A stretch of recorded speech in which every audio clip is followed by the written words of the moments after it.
first one. The Thief was the first one, and that was an honor too, right? I think so. Megan Whalen Turner. What about and Penderwick's, but that was National Book Award, right? And that was the first one too. Well, maybe it'll be one of you. Second book, and maybe City Spies #2 will be a Newbery winner this year. Yeah, maybe that could happen. Welcome all of you. I'm Angie. I'm from the Country Bookshop in Southern Pines, North Carolina. We welcome teachers, media specialists, parents, readers, and those curious among us who can't wait to hear some insider information from some of our favorite authors. Like I said, I'm from the Country Bookshop in Southern Pines, North Carolina. We are your host bookstore for this afternoon of events and for this series of events. And we have created a page on our website with each of the authors listed and with the books that they are discussing today. And I will put that in the chat. There is a box at the bottom right-hand corner, right next to your leave button. That is a Q&A. If you'll put your questions in the Q&A so they don't get buried in the chat, then Christina will address those closer to the end of the session. Like I said, I'm from the Country Bookshop in Southern Pines, North Carolina. The Country Bookshop was started in 1953 by 3 women who started the bookshop on their back porch. One of the women's husbands was Glenn Rounds, and he was a Holiday House author. He created our logo. This is Boomer, and he's on everything we do. We're really happy with him. We're in Southern Pines, North Carolina, which is an hour from any place you've ever heard of in North Carolina, except Asheville, which is where most people go when they come to North Carolina. And we serve a big swath of the lower part of our state, sort of bookstore-less, except for us. So one of our greatest joys is taking authors into schools. And we really appreciate that every one of you taking the time out of your schedules. And someone told me one time that authors' job is to sit in their bedrooms in their pajamas with their cat in their lap, all by themselves with their coffee in their hand, and never speak to anyone for hours and days on end. And then what we do is jerk you out and put you in front of 500 screaming second graders. So we do appreciate the effort that you take to do that for us. But the big part of what we really like to do is connect with media specialists and with teachers and with students. So we appreciate you taking the time today to meet with all of us.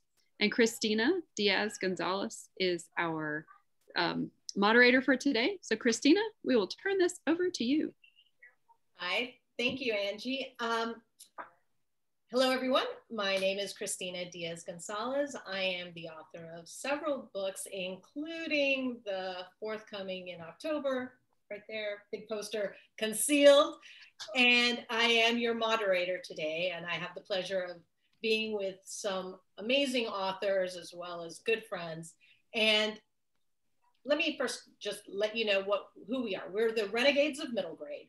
And the Renegades of Middle Grade is a group of authors and friends who are like-minded, that we understand the value of books, but we also understand the value and importance of teachers, librarians, libraries, and bookstores.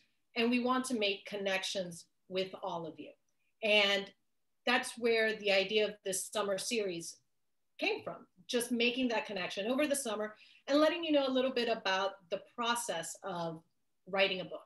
Last week, we spoke about the ideas, how we get inspired, and everyone has different ways of going about getting that little germ of an idea. And this week, we're going to talk a little bit more about the creation, what goes into making the book. And there's not just one way to do it.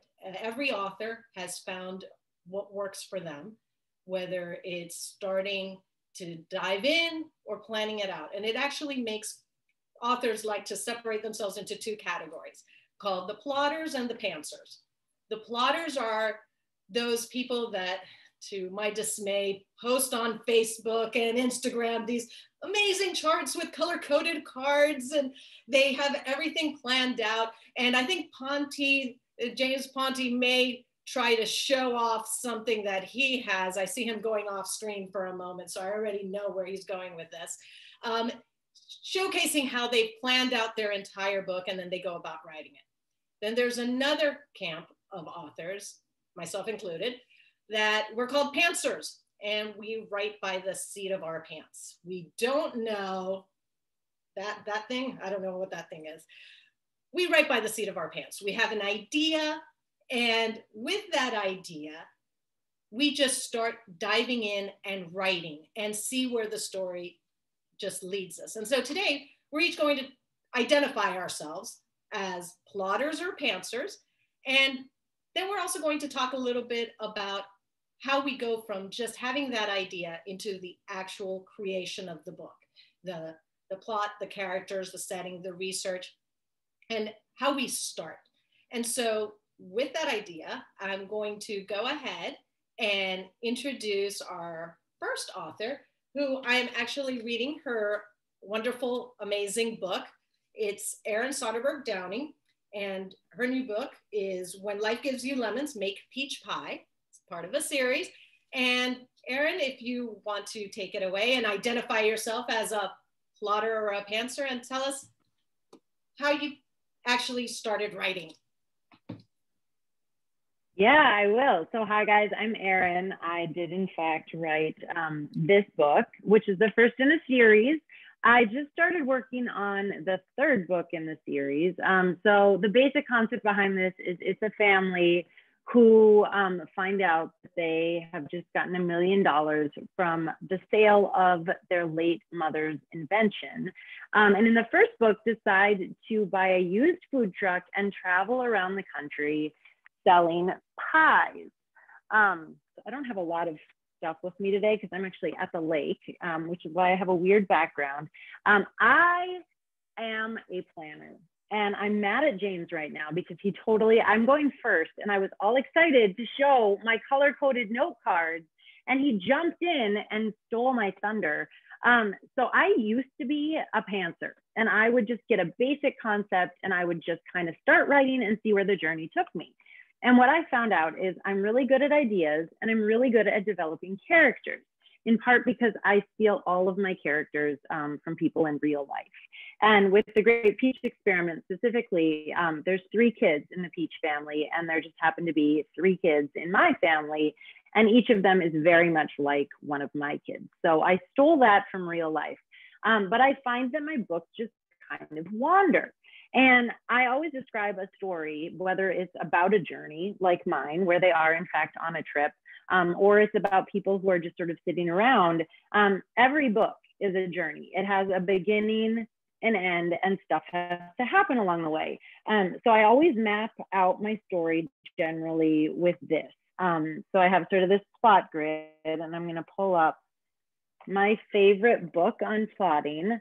So The Plot Whisperer is an awesome book that teaches you sort of like different plot points and and I still need reminding of, you know, that a book has to have like a middle, and there has to be a turning point where things all go wrong. But I have a hard time figuring out what's going to happen in the story. So I actually come up with individual scene ideas and figure out which character it sort of matches with. So like guest services practice, that's a Freddie chapter, or Herb gets a job at the senior center. So I come up with fun ideas for different plot points, and then I lay them all out sort of like a puzzle. And I think it was Kate Milford last week who said, you know, she looks at her stories like a puzzle where there's missing pieces because she writes mysteries. Well, I need to have all of my pieces before I ever start writing, and I need them to be in the right order.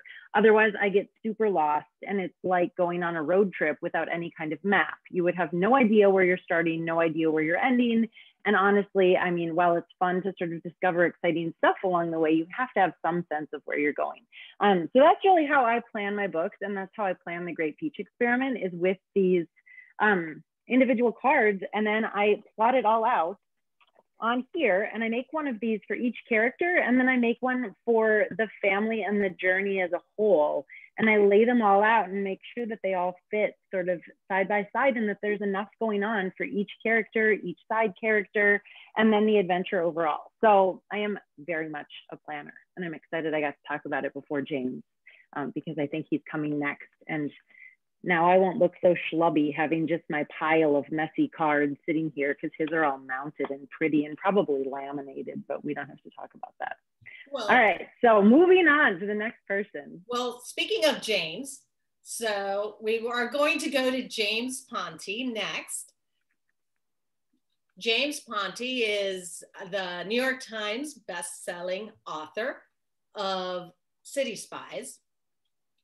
And I think James and I are good friends, but seems like James may have gotten kicked out of our little group chat. So let's see. Right now, I'm not sure if we are only focused. There we go. I will hold up his book, show off his book. And since he's not here and he got kicked out, we will leave him for last. And I will say that it's a wonderful book. One of my favorite parts of the book is the very back where you find out about Brooklyn, which was the main character in book 1, and she's one of the city spies.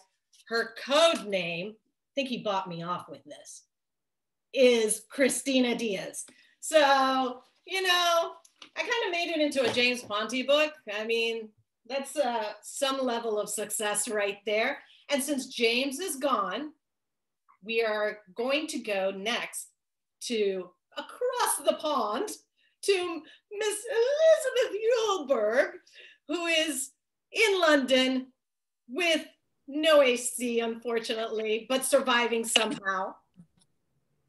And yes. You are the writer, author, brilliant creator of The Best Worst Summer, and hopefully you are having the best worst summer over there, even if, you know, let's just leave it with the best summer. Exactly. And it's funny, I shut off the fan because I didn't want it to be loud, but I'm going to have Beyonce here because it is like 85 degrees and no AC, but enough about that. Okay, so. Are you a plotter or a pantser? Please tell me you're a pantser. My name's Elizabeth. I'm a Cancer. I'm a plotter who allows for some pantsing. Okay, take it away.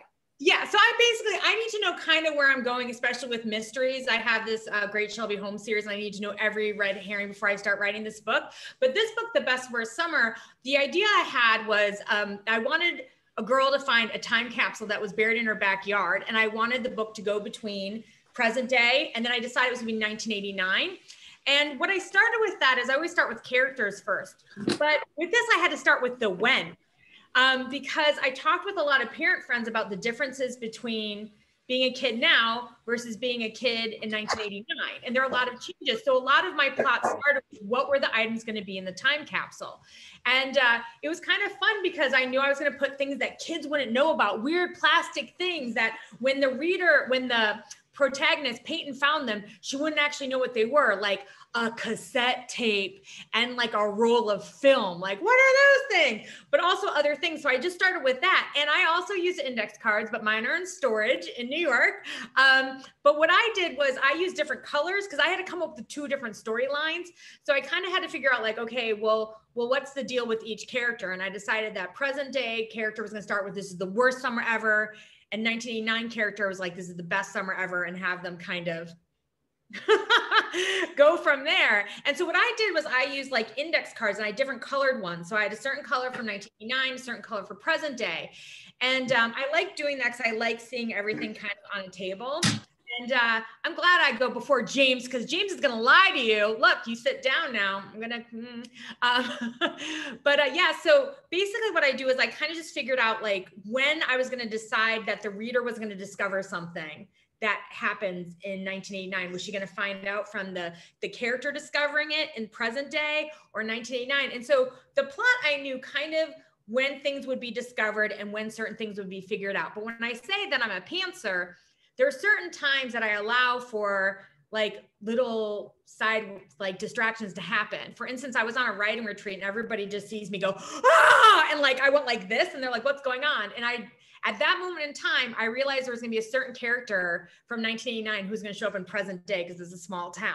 That wasn't planned. So I allow myself like wiggle room to kind of figure things out. But I very much, with this story, it was difficult to do two different storylines, then have to like mesh them together. But yeah, I also use the index cards and a lot of what if and a lot of fun research for this book. I listened to only music from 1989 while writing those chapters. So girl, you know it's true. That's awesome. Well, I see James Ponti is back with us. Not necessarily. We're still working it. You're still working. So we're going to skip again. And I think he just wants to be like the last one to do the grand finale. But that's okay, because you know what? We're going to go then to Alyson, Alyson Gerber is the author of Taking Up Space, which is phenomenal. And it's bringing such needed and just amazing attention to disordered eating. And just the way you create your characters is just, I love it. And I can't wait to hear more about it and hopefully have somebody join me in the Panther. I'm totally a Panther. Yeah! I'm one of those pantsers who thinks I'm a plotter sometimes. Like I'm like a little dog who thinks I'm a big dog. Yes. Yeah. Okay. So I'm like writing down notes like Erin, I'm like the plot whisperer. I'm already going to buy that from the bookstore, from the country bookstore. I'm going to order it right after this and I'm going to read it and I'm going to go up right after this and buy all those color coordinated flashcards and I'm going to lay them out because everybody made it sound so great. And then I'm going to flip the table over because I just wasted 4 hours. We are both on the dark side of this, so. But please, now tell us more about your process. Okay, amazing. Thank you for having me. So I am a pantser. I have ADHD. If you are not familiar with my books, I'm also the author of Focused, which is about a girl with ADHD, and Braced, which is about scoliosis.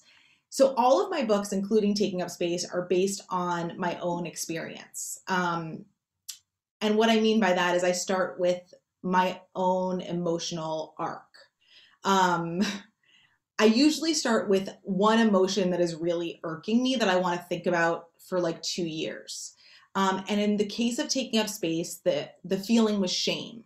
I really wanted to explore how it feels when you have something about you that makes you feel ashamed all the time. And it's always there, no matter what you do, no matter how hard you try to pretend you're okay and that everything's normal and fine and regular. And for many people, food is one of those things that makes them feel ashamed. In fact, it's like 50% of 8-year-olds and probably much more at this point post-pandemic, unfortunately, who are struggling with food in some way. So when I went into writing Taking Up Space, I knew I wanted to write a book about a character who was an athlete and who was somebody who you would consider to be like a healthy person, right? Like the world would view as healthy, from a family that really valued sports. And so I picked basketball because it sort of made the most sense. It went against all of the preconceived notions we have about eating disorders and disordered eating, a team sport where you have support from your teammates instead of an individual sport. So I knew when I started this process that I wanted a team sport main character from a family that valued like physical activity and health. And that I wanted a mother-daughter conflict because food is intergenerational. We pass it down. And so I wanted to have that conflict be central to the story so that adult readers, would have a way in to talk to their kids about something that is really, really challenging to even start a conversation about. And I knew I didn't want it to be a book about eating disorders because for the past 50 years, we've been using middle grade novels about eating disorders to talk about something that's actually really common, to the point where most people have probably experienced some sort of disordered eating, meaning compulsive dieting, prioritizing your shape over your actual health. And it's not our fault because we live in a diet culture that does that. So, and on top of that, I knew I wanted a friendship story. And I wanted a friendship story because I wanted it to be about a girl whose friendships change when the way that she sees herself starts to change.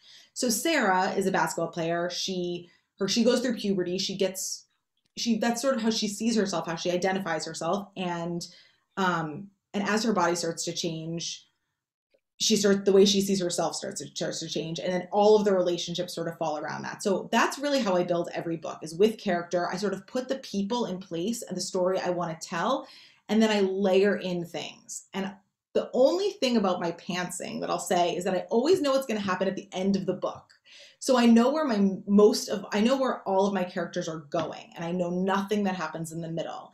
And then I basically drive with a blindfold on all the way, and I have a kind of brain that gets really bored really easily. So if something is boring to me, I'm like, this is a boring book. Let's erase that scene and start over. And that, I think, has always sort of kept the fire under my characters and kept me from I keep putting them in hot water, which is really hard for me to do because I'm an empath. So I'm like, oh no, you're going into hot water. So I have to take myself out of that and then be like, no, this is what they're supposed to be doing. Like, a bad thing is supposed to happen in a book. So I'm 100% a pantser, but I have the end. And for this book, for Taking Up Space, the end I knew was going to be hard because adults don't change as easily as kids do. And I knew that the mother character was going to be somebody, it wouldn't be realistic to life if, spoiler, the mom is just like, oh yeah, and I'm better about food now too, like, woo. So that our main character is up against a conflict. And I knew that sort of ending with a conflict and ending in a place that wasn't so tied up and put together would be a challenge. So I went into my pantsing experience very aware of that, and trying to find the end that way. I love the fact that it sounds like you and I have almost identical writing processes. And so far, you and I are team pantsers. I'm going to introduce now Liesl Shurtliff, who wrote the amazing series Time Castaways. And I'm so hooked on your books because, especially, I'm a big time travel lover. Just watched the Loki series, which I was like, oh, I want more. And then I have Time Castaways, so I do have more. And just want to hear more about whether you're team plotter, team pantser, and how you go about doing it all. I am, so it's kind of weird. I think I'm kind of a hybrid. So I call myself a plantser because, well, with my first series of books, my fairy tales, my Fairly True Tales series, when you're retelling a fairy tale, you kind of already have a framework in place to work with. And so I sort of knew the basic things that would happen, some of the characters I was working with already, but I didn't, and so I kind of knew where I was going, but I really had no idea how I was going to get there. So there was a lot of discovery as I go. With Time Castaways, I did have kind of a basic outline to start. And with time travel, you just, because of the nature of time travel, you have to do a little bit more planning. Or if you don't, and I've done with the 3 books, there were times when I was kind of just going by the seat of my pants. But you get yourself in hot water real quick, and it can be really difficult to, I remember there were times when I felt like I had painted myself into a corner, and I wished I had planned better because it would have been easier for me. But I just feel like I get better ideas if I'm working more spontaneously. It feels fresher to me. It feels like if I'm surprised and excited, then my reader will be surprised and excited. And I just find that my best ideas come in the moment as I'm working, and I'll make these connections. I'll be like, oh my gosh, this character is this, or, I'll just make these really spontaneous discoveries. A lot of people will ask me, like, oh, did you plan this part, or did you just plan that part? Like, moments that were really exciting. And the truth is most of the time, those most exciting moments were also spontaneous for me as the writer. Now it does create, I will say, like, I often, like, I'm a wannabe plotter. I'm always like, this is going to be the book where I'm super organized and I have all the cards, and I've tried to do it. I've tried to do all the cards on the board, the beautiful board like James had. But the truth is I get in the moment and I get right in and I'm like, never mind, this is a way better idea. And I have to scrap everything. And then I have to go back and rewrite everything. And it's a huge mess. It's horrible. I mean, think about like a baker who goes in the kitchen and just like explodes everything. All the flour, all the baking powders and spices and everything is just all over the kitchen. And then you have to bake with it. And so that's how it feels like my process is. But it's not economical. It's not organized. It does not flow as I'm working. I have to go back and do tons of reworking and rewriting. But in the end, for me, I feel like it's the process that gives me the best story. When I talk to my husband about this, it drives him insane because he's like the king of spreadsheets. He like organizes everything, and so when I'm talking to him about my process and how messy it is, he's like he can barely handle just listening to it. So I really think it comes down to personality and just the way that your brain works. And so you just kind of go with what you work with, and everyone kind of has to figure that out as they're going. Like in the beginning of my writing career, I really thought, I'm going to be super organized about this. I want to be a plotter, but it did not work well for me. And maybe for plotters, they've tried to be more pantsy, and that hasn't worked well for them. So I like the term pantsy. Yeah, I think with me, I was, by college education, not that I ever practiced, I was an accountant. So I studied accounting. So it should be that I'm like Miss like organized and spreadsheets, but personality wise, I'm the baker throwing everything around. So I totally get it. I'm going to ask the same question of Kate Milford, whose book is Raconteur's Commonplace book, which I think is amazing that it's actually a book from a book. So that to me, it smells, if we're going to be in the kitchen cooking, like a pantser, but possibly I'm looking at her thinking she's going to be a plotter. So Kate, give us the lowdown. I've been sitting here nodding along with everything a lot of people have been saying, but Liesl in particular, I think that we are maybe pantser twins.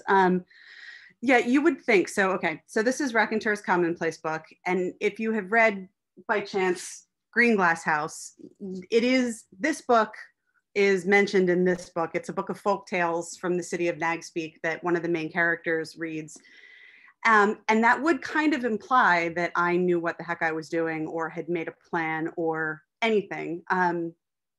But I resist making plans unless someone who is, let's say, in charge of making sure I have a career tells me that I need to. So if if my agent says, this is a great idea and I'd love to pitch this to somebody, but I need you to write a synopsis, then I go into like a horror spiral for like 4 days.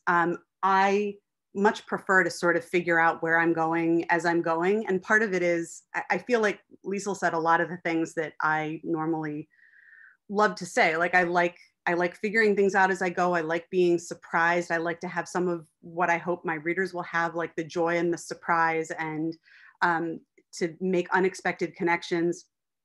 And I also feel like I come up with my most interesting ideas when I've gotten the landscape and the characters, and if there's going to be something amazing that's going to happen on page 50, I need page 1 to 49 to see where they've really gotten and what amazing thing will solve that problem. And I do paint myself into a ton of corners constantly. I also drive my husband nuts because he is also someone who, like, I remember I was talking to him about something else. He was like, he actually asked me, like, why don't you make a spreadsheet?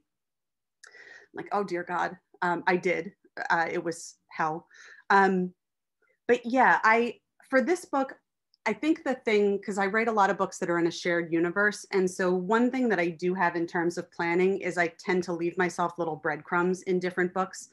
So with Raconteur's Commonplace book, I knew what the framing story would be. I knew a little bit about it because I had described it in Green Glass House. And so I sort of figured, well, if I said it starts with this particular story, I better have that story started out. I quoted a paragraph from another story later in it. So I had that sort of as a touch point. And so I could kind of find my way along by going from breadcrumb to breadcrumb. But then, you know, I get to a place where I've painted myself into a corner, and then I got to get creative and try and figure out a solution. And those points, that puzzle solving aspect, I find really satisfying, but it also does mean I'm doing a ton of work afterward. I'm doing a ton of revision. And I really do enjoy that part. The problem when I try and plan is that I have this problem with writing synopses, that I don't like doing them. So when someone asks me to do it, I feel like the implied question is, please prove that you know how this story will end and everything that's going to happen in it. And so then I do, like, it winds up being like a 12-page document with like so much information, so much more than whoever asked for it ever wants to see. And then I wind up pairing it. Like, I can't figure out what kind of synopsis is actually useful. I've been doing this for 10 years, but every time I have to write a synopsis, it's a hot mess. So I am definitely a pantser who I plot when I'm kind of asked to, and it seems to be the only way that I'm then going to sell that book. But another thing that I feel like is worth mentioning here, that every book I think is different. Like, not only do we all have our own different ways of doing it, but I find that every book that I have written has required something different from me in terms of how much planning and how much, you know, freewheeling I can do. And so I say that I'm a pantser, but there are definitely books where, for whatever reason, sometimes it's purely a matter of deadline. Like, I really have to make a plan, and I really have to have some way of turning out a functional draft quicker than I would otherwise do it. And in those instances, I plan more. So it's kind of like, I think that every book sort of demands something different. And but yeah, given my choice, I would be a pantser all the time. So yay, team pantser. I will go to, I guess the pantser's nemesis would have to be Mr. James Ponti, New York Times bestselling author of City Spies. While you were gone, Mr. Ponti, I already showcased your book and already showed one of the reasons I love it so much is because of a certain code name that you gave one of the characters. Already showed, of course I showed that off. But you are, by showing off that big bulletin board with all those color-coded cards, it seems like you're the nemesis of a pantser. You're a true blue plotter. Please elaborate. All right, so I'd like to point out that, is this working in here? Can you guys hear me okay? Yeah. That as soon as I showed the board, I was kicked out of the meeting and banned from the meeting, so I couldn't rejoin it.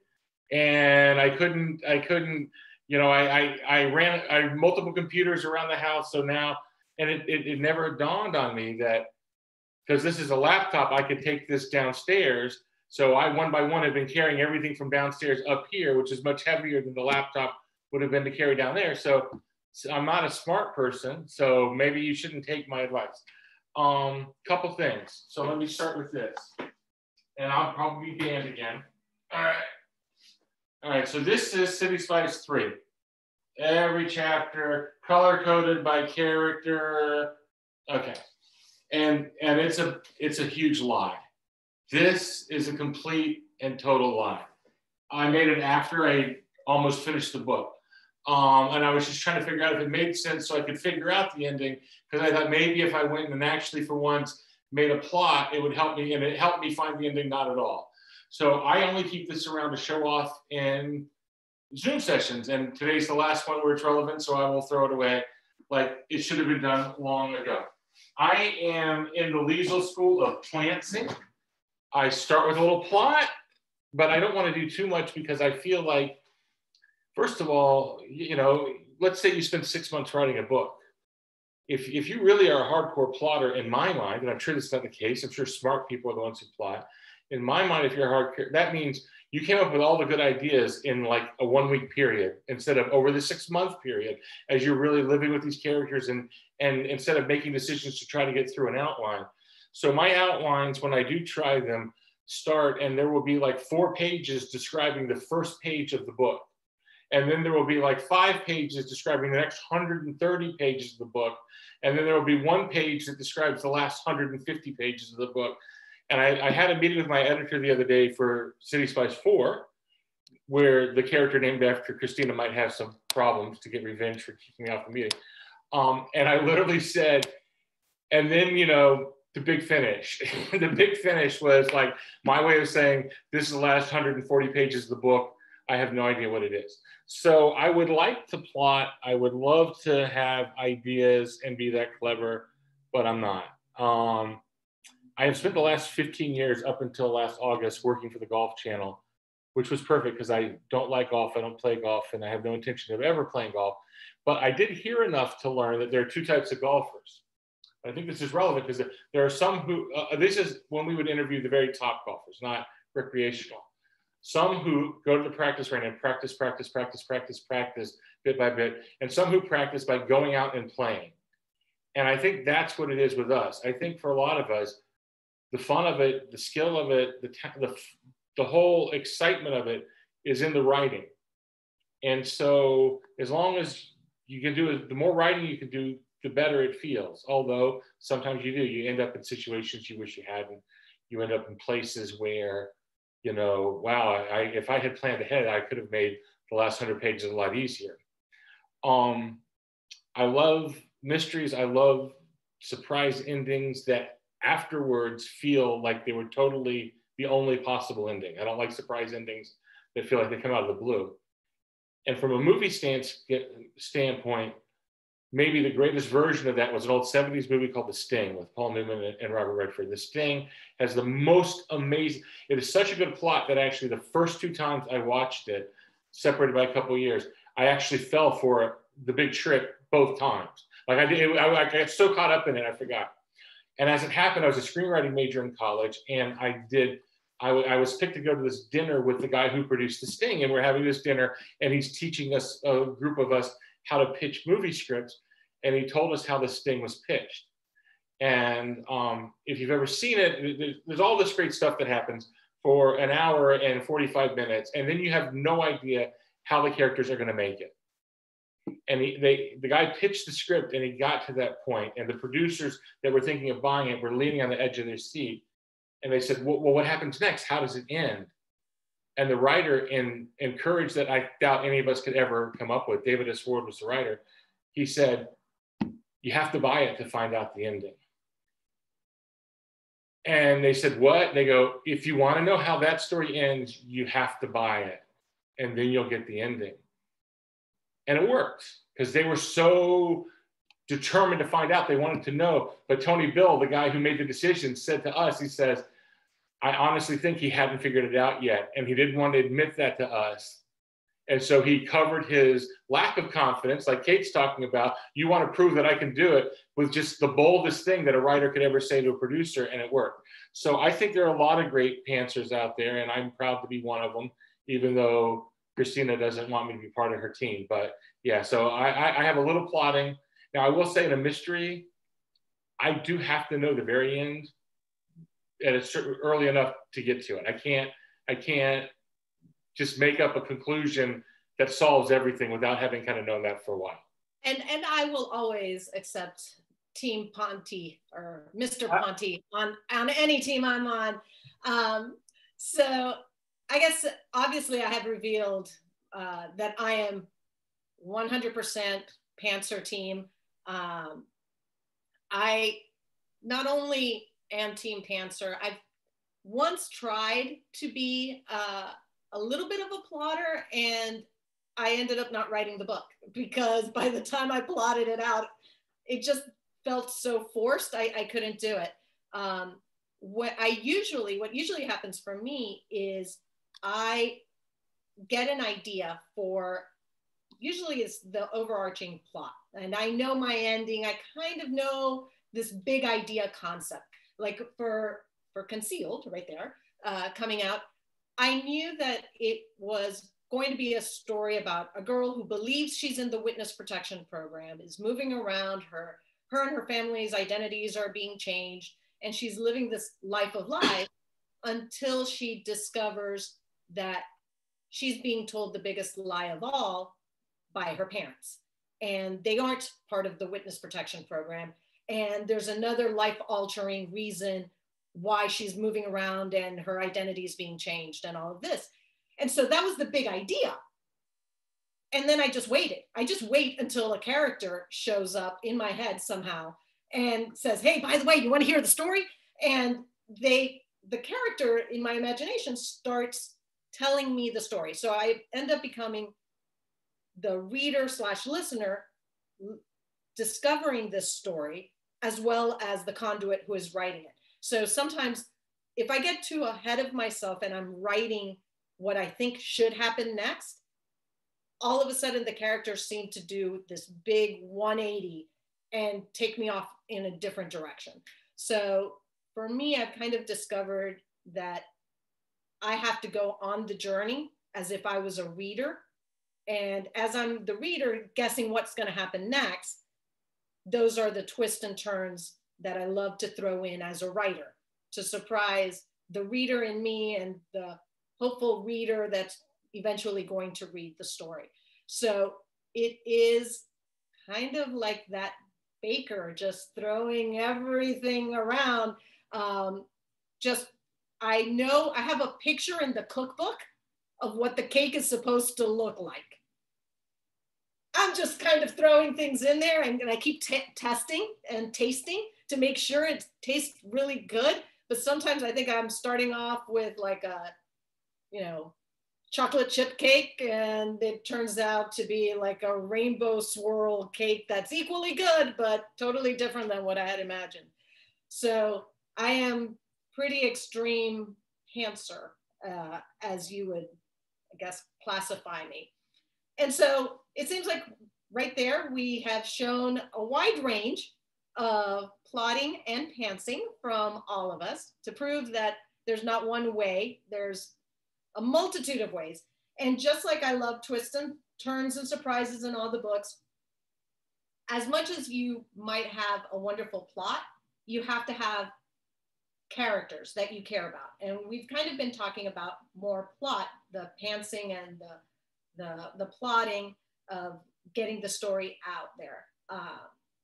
But I want to direct a question now to Alyson and Erin, because the two of you have these compelling and just simply amazing characters that as a reader, you feel like you know them. Like these are people that you could be friends with, and you masterfully do this work. And I just want to know, and I'm sure the readers are going to want to know, if you have a specific technique on really fully developing these characters and making them so multidimensional. And do you ever feel bad about the situations you are putting them in? Erin, you want to go first? Sure. Yeah. So I do take a lot of characters from real life, which I mentioned before. So I tend to see a little elements of all of my kids. And, I have been taking notes basically for 15 years since I had kids. And before that, I was, taking notes from my own life. But I do make sure that my characters are super multidimensional before I start writing. And so I know like what their hobbies are. The one thing I never figure out, and I'm realizing I actually need to figure this out as I'm going into like a full year of the Great Peach Experiment series, is when their birthdays are. But I used to be in theater and had this dream that I was going to be an actress one day. And I'm also an only child, which makes me really weird, and I have to fill a lot of space. So I actually like act out little scenes in my office where I pretend that my characters are my friends, because that's what I did growing up as an only child, is I made up friends and I talked to myself in the mirror. And so I think that's one of the ways that I get to know my characters really well now as a writer, is I like play out these scenes, and like kind of talk to them in a creepy way, and then steal them from, steal little elements from my own children, and kids Erin, that I I do meet the at same school thing. visits and stuff. I You do the do? same thing. And I also was an Are actor. you an only child? And well, not an only child, but I'm 5.5 years apart from my younger sibling. So Oh, I have like kinda. only childish things. And when you just said the thing, you were like, I'm an actor and an only child. And I talk to myself, I'm like, me too. I like put the people in the room and I'm like, no. Right? Like, It's fun. it's fun because you get to make up what everybody says. Yeah. You're in charge of, like, it's basically like having friends and you get to boss them around, except for you're not like ruining your real friendships. You are ruining your character's friendships. So it's great. And I don't know if you feel this way, but because I studied theater and I did a lot of method acting, like a lot of it was like finding a food, finding an animal, finding a thing, a song, your character, like for each character. And so I do a lot of that with my writing characters. Like each of them has a song. So when I'm writing a chapter that's really focused on them, I play that song over and over and over again. I love it. Okay, well then it was good that we got asked this question together because we used the same method. Perfect. It's obviously the correct answer. I mean, if you want to make real people, like actually make them in your mind. Yeah. And then talk to them. Exactly. You do. You basically have to turn them into friends. And then, yes, it's horrible to do bad things to your friends. But the reality is, like, even though most of my books have humor, you know, bad stuff happens in life and you have to figure out how you're going to deal with it. So it's the same with characters. Like, you put them in bad situations. And then for me, I generally figure it out so that it ends up being a cheerful ending. So I don't know. Yeah, it's fun to put people in bad situations and then dig them back out. That was one of the things I struggled with the most, actually, when I started writing, is I would always protect my characters. Like, my instinct is usually to make the bad thing almost happen and then not have it happen. And so often I find that that's a lot of the revision that I do, is I'm like, I put them in an almost bad situation. And then I'm like, but it's actually not going to be that bad. And I'm going to rewind the whole thing. And whenever I start to like backtrack, I know I have to like stop and like really go for it. Or I'll stop the conversation. Like, I'll just be like, oh, this scene is over. But it's like clearly not over. Yeah. Well, good question. Thank you. Well, okay, so now for the next question, I'm going to throw a little bit of a curveball. We were going to have Ronald Smith, the author of Gloomtown and Black Panther, join us, but he had prior commitment, let's say, dental visit that has gone awry. And he's not able to join us. So I am going to kind of mash together a question for, let's see, for James, Liesl, and Kate. And so for the three of you, because all three of your books involve such great settings, and you create these worlds, or you take the reader to new places, and it becomes such an important part of the story is the setting. I mean, you have plots and characters, but the setting where these events are taking place really becomes almost a character in itself. It becomes the place where the reader basically just immerses themselves and loses themselves and really becomes in tune with the story.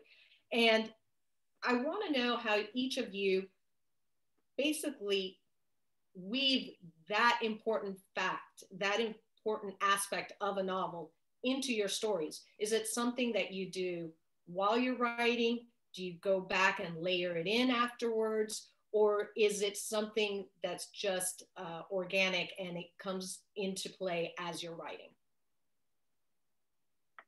That's a really good question. I think with, I run into actually a problem with this because, again, like everything that I've written so far has been part of this shared world. So every book, like I've gotten to know this world and particularly the city of Nagspeak really well. And I think the challenge for me, I mean, it's important to know your setting well enough that, you know, the reader does feel immersed in it, that the reader can feel that it's a real place. But the more you know about a setting, the more you can sort of see all the details you want to bring into it, the things that feel really important to you that make that place alive to you, but that maybe don't necessarily, that particular story doesn't require them. And I am not someone who follows the adage of like a story is finished when you can no longer take things away. That is too much cutting for me. But I also do recognize that the better you know a place, the more you run the risk of meandering and immersing yourself as the writer in that place so much that you can sort of bog down the plot and story. And I have books that are too long because I can't quite bring myself to take things out. So for me, I think that as the writer, I need to know it like the back of my hand. And then the challenge, and this is where my editor comes in, is figuring out what pieces of that knowledge are really critical for moving the plot forward, but also defining the place, and what things I can maybe just know and hold on for another book.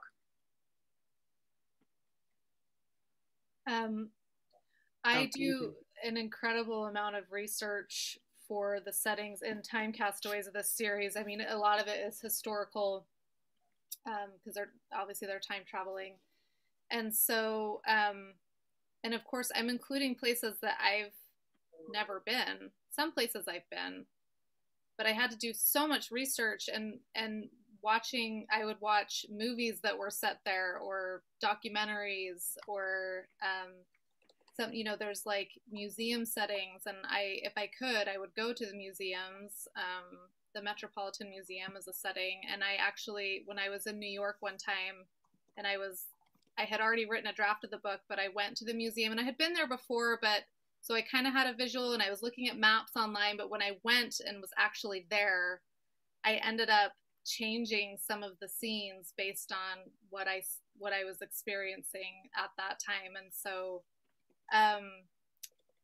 I think that setting is sort of something where it feels like it's more in the background, but it's hugely important and can affect the plot and the story in a huge way. So so I try to be really specific about the details of my settings and knowing what's what and where is where. And it's easy to go down a rabbit hole of research, especially with historical stuff, because you keep finding more and more interesting things that you want to include in your book. Research is fun. What was that? Research is fun.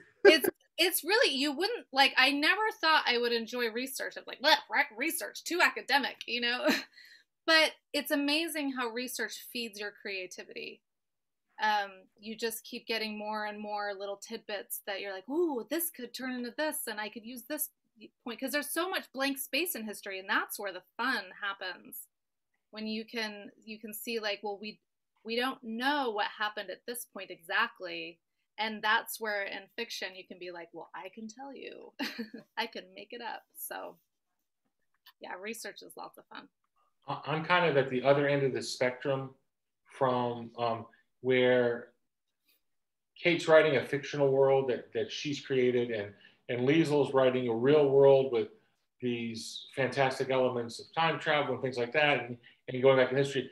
Everything I've written now, so 9 books in, are set in actual current place as they currently are. And so for me, that's kind of the counter for the unrealistic components of the plot, having kids work for the FBI or kids work for MI6, whatever. But I like Liesl said, I find that the research really spurs creativity. City Spies 3 is the first book I've ever written that takes place in places I've not been. And so that took a lot of virtual research during COVID. But for the most part, you know, and my background is in television and producing television. I write books the same way I produce TV shows or produce documentaries, which is, you know, I go and I scout the locations and try to figure out where best to. So I walk through the Edinburgh train station and took a bunch of pictures and figured out where's the best place for them to walk, where's the best place for them to have a conversation, and I've tried to follow it through that way, and that just really helps me. I also, though we were talking earlier about talking to characters, way back when I worked for Mickey Mouse Club and wrote for that, there were the kids' parents would often complain to us about how their kids weren't used enough. It was a casting thing that we had nothing to do with as writers, but I always remembered that, and my characters in my head complained to me about page count. Like, how come so-and-so gets all this page count and I only get this? And I really try to make sure you fully develop each out of that real life situation. So I don't know if any of that makes sense. I don't even know if you can hear me because of this weird computer, but that's me. I think what you've all said about setting is actually on point, and especially about the research, and whether it's by personal experience or looking it up. And so that brings me to Elizabeth, a question for you, because I had grouped this question for Elizabeth and myself, because we've both written books that involve characters living in a new place and that get involved in some sort of mystery and having to uncover, what is really going on. And as you've all heard, I sometimes have no idea what is going on. And so when I'm writing, these clues kind of pop into my head and everything somehow ends up fitting together. Whether that's because I'm planning it out in my sleep and then writing it when I'm awake or something, I'm not sure. But Elizabeth, I'm wondering about your process. Did you plan out all the clues and puzzles? I mean, because not only in The Best Worst Summer, but also in Shelby Holmes. I think you alluded to it a little bit earlier, but if you want to elaborate a little bit. Yeah, I mean, in Shelby Holmes is a straight up mystery. So all of those clues, I have to know what they are, and I piece them together. And in Best Worst Summer, I just knew I was going to have this box of stuff. And I realized this stuff had to tell a story somehow, but it couldn't be all, like, the reader couldn't find it in a certain, like, they couldn't, using my word, it's also later here. But the reader and Peyton, the main character in present day, trying to figure out what all this stuff in this box means, can't figure it out all at once. So like when I have a roll of film isn't as easy to develop. So they have to go get that developed. And also I made it disc film. Do any of you like remember the disc film back in, like, what was it, popular in the 80s or 90s? You just shoved like a disc in. So that I made sure. So it was like, let me do something that's going to take like 5 days. So it was more of me figuring out what each piece would mean and uncover like a certain plot, but then I had to figure out when they would be discovered. Not only when Peyton and the reader would discover it in present day, but when you would go back to 1989 and figure out what it actually meant. Because one of the things I love about when you do dual timelines is the person who's discovering these clues isn't going to get everything right. They're going to make an assumption, and then the reader gets to discover what actually happened back in 1989. So it isn't until the very end. But it was kind of me figuring out what items could be in a box and then how it would work. And it started with the time capsule, the infamous time capsule. Infamous time capsule. And I know we're pressing up against the hour. We have about 2 minutes left. We have answered many of your questions, it seems, that I'm reading on your Q&As, that some of the questions you had have been answered. But I have a question here from Jessica Roberts, and it says, how and where do you get your best, most creative ideas? And how do you stay inspired? So that I think that's a question that could lend itself to an entire hour. But how about if you each, Mr. Ponti is raising his hand. Mr. Ponti wants to answer the question. He's the kid sitting in the front of the classroom wanting to answer. What say you, James? Well, I wanted to comment on something you said that I thought was really insightful, but now I feel less likely to do that. So,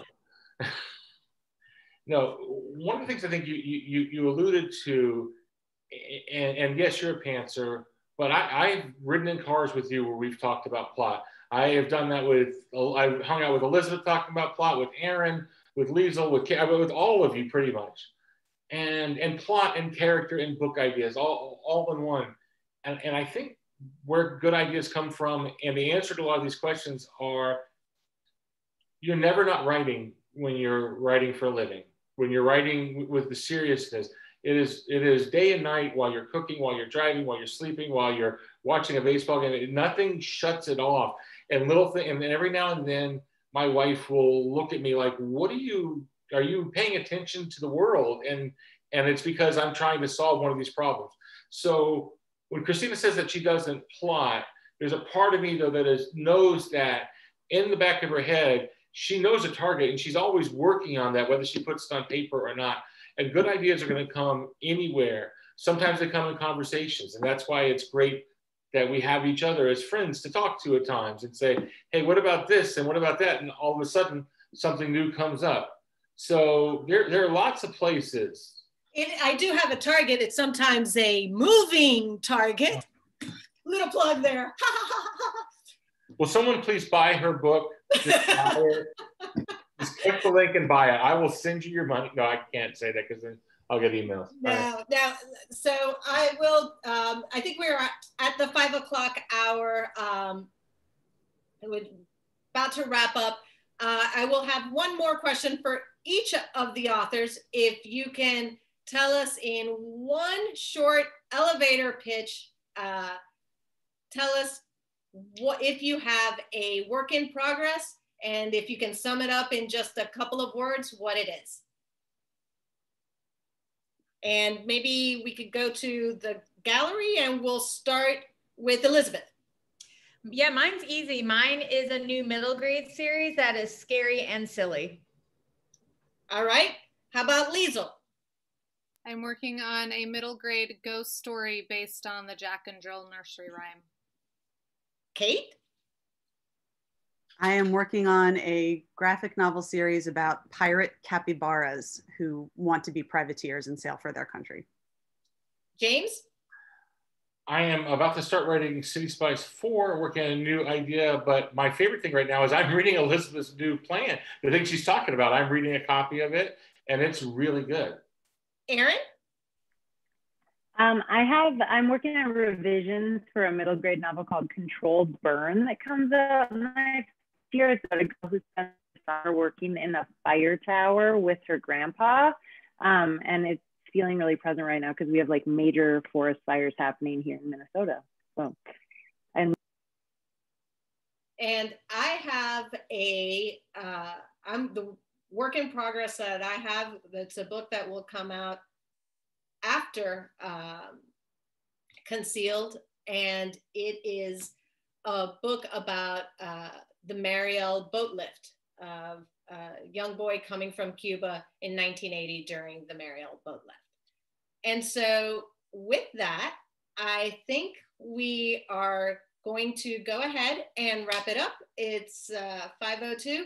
Once again, a reminder that all the books of all the panelists are available at the Country Bookshop, and they not only have the books available, but they also have signed bookplets. So you can get an autographed book of your choice from any of these amazing authors, and I love all of them. James, you have something to add? Yes, I would like someone to buy some books from the Country Bookshop because it's such an amazing store. So if anyone buys books watching this, so we'll say by the end of the week, everyone who buys the book is entered, and I'll do a free visit to your school online for like a 30-minute drop-in. So if only 5 people, you got a 1 in 5 chance, and that's something that costs, so more than that. So I love the Country Bookshop, and I think we should support them. And I've read Concealed, and you should go ahead and pre-buy Concealed now because it's so good. I'll throw myself into the school visit thing as well. I'll do it. Okay. So you get 2 in 5 chance. I'll do a free half-hour school visit. Or do we do it together? Should we do it together, Elizabeth? Hey, I want to jump in on this. Handle it. Jeez, can't they handle it? I will jump in on this. By And also, Country Bookshop. so for all of you who are still watching, even though it's past the 1 hour mark, you just have a scoop. Go ahead, buy books from the Country Bookshop, and you'll get people. You'll get people. Get 3 authors visiting your school come the fall.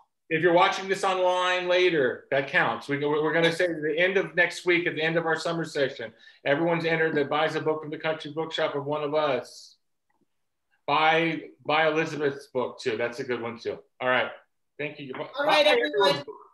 Bye, everyone. Thank you so much for watching, and we will see you next week.